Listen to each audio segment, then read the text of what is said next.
દર વખતે કાયદો અને વ્યવસ્થાને લઈને વાત કરવામાં આવતી હોય છે અને આ વખતે પણ મોટો મુદ્દો તેને બનાવવામાં આવ્યો, પરંતુ શું લોકો ખરેખર બદલાવ માટે તૈયાર છે ખરી? અને સ્થાનિક નેતૃત્વની વાત કરીએ તો જેમ પ્રશાંતભાઈ વાત કરી તો થોડો ઘણો અભાવ જોવા મળી રહ્યો છે, એટલે શું એનું નુકસાન પાર્ટીને થઈ રહ્યું છે ખરી?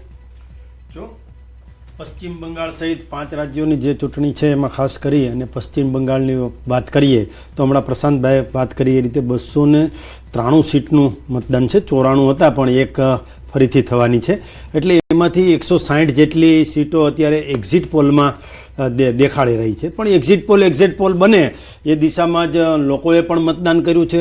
આપણને ખબર છે પશ્ચિમ બંગાળમાં નિષ્પક્ષ ચૂંટણી થતી નહોતી, ભયમુક્ત ચૂંટણી ક્યારેય હતી જ નહીં, ભય સાથેની ચૂંટણી હતી.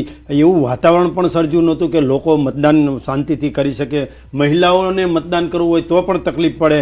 કડકતા અને પારદર્શકતા સાથેની આ ચૂંટણી છે અને નિષ્પક્ષ ચૂંટણી છે. અને જેને કહેવાય કે જે સ્થાનિક પોલીસ જે પ્રકારનું કામ કરતી હતી, જે સુરક્ષા દળોએ કામ કર્યું, એટલે જે લોકોને જ્યાં લોકશાહીમાં મત આપવો હોય ત્યાં આપી શકે. આપણે પશ્ચિમ બંગાળમાં ભૂતકાળમાં પણ જોયું છે, 5 વર્ષ પહેલાં પણ મમતા દીદીએ શાસન કર્યું છે અને એમની વાણી વર્તન, એમનું જે વામપંથી વિચારધારા અને જે પ્રકારનું વાતાવરણ ત્યાં સર્જાણું છે, આખા દેશમાં ભયવાળું કોઈ રાજ્ય અત્યારે પ્રસ્થાપિત થયું હોય તો એ પશ્ચિમ બંગાળ છે. અને ત્યાં જ્યારે નરેન્દ્રભાઈ મોદી અને અમિતભાઈ શાહ અને ત્યાંના પ્રદેશ પ્રમુખ અને આખા રાજ્યની જે કાર્યકર્તાઓ અમારા છે ભારતીય જનતા પાર્ટીના, એમણે જે મહેનત કરી છે અને લોકોને ભયમાંથી બહાર કાઢ્યા. મતદાન કરો તમે.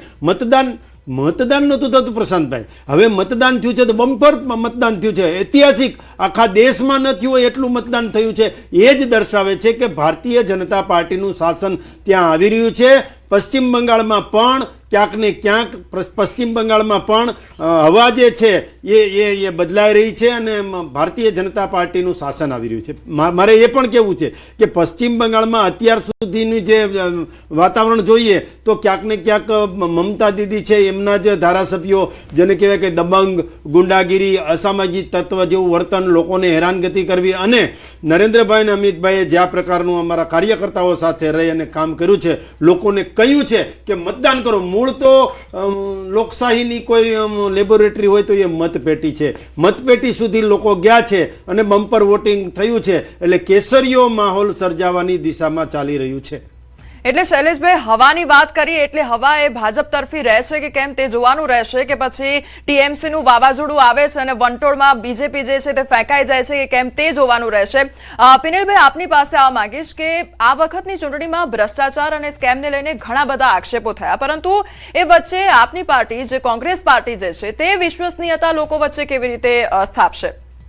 જો આ 5 રાજ્યોની ચૂંટણીની અંદર તમે મૂળ મુદ્દાઓ જોવા જઈએ તો અમારી પાર્ટી 5 રાજ્યોની અંદર જ્યાં ત્યાં ચૂંટણીઓ લડી રહી છે. ચૂંટણીઓની અંદર જે કાંઈ પણ સ્થાનિક મુદ્દાઓ હોય, પશ્ચિમ બંગાળ હોય તો પશ્ચિમ બંગાળની અંદર પણ તમામ પાર્ટીઓ પોતાની એડી ચોટીનું જોર લગાવી રહ્યા હતા, ત્યારે અમારી કોંગ્રેસ પાર્ટી પણ તેની અંદર જોવા જઈએ તો ત્યાંના જે કાંઈ પણ લોકોને જે એમની જરૂરિયાતો હોય, લોકોની જે ભૂતકાળની સરકારોમાં જે કામકાજો ના થયા હોય, કામકાજોને લઈને અમારી સરકારે તેના મેનિફેસ્ટોની અંદર અમે વાત મૂકી અને તમામ લોકોને આગળ કરી અમે ચૂંટણીઓ લડ્યા. અને ચૂંટણીના માહોલમાં તમે જોવા જઈએ તો ભૂતકાળના વર્ષોની અંદર જે કાંઈ પણ ચૂંટણી અને કોરોના પછીની અંદર જે ચૂંટણીઓની શરૂઆત થઈ એની અંદર આ 5 રાજ્યની અંદર હું એવું માનું છું, જે આ બમ્પર મતદાનની વાત જે જોવા જઈએ તો યુવાઓ સક્રિય બન્યા છે ભારત દેશની અંદર, અને તમામ યુવાઓ અને યુવા મતદારો એ ભારતની અંદર તમામ જગ્યાઓ ઉપર ખૂબ સારા ઉમેદવારો, ખૂબ સારા યુવા ઉમેદવારોને જોઈ રહ્યા છે. અને એની અંદર અમારી કોંગ્રેસ પાર્ટી પણ યુથ કોંગ્રેસ હોય, NSUI હોય, એના સારા સક્રિય કાર્યકર્તાઓ હોય જે જમીની સાથે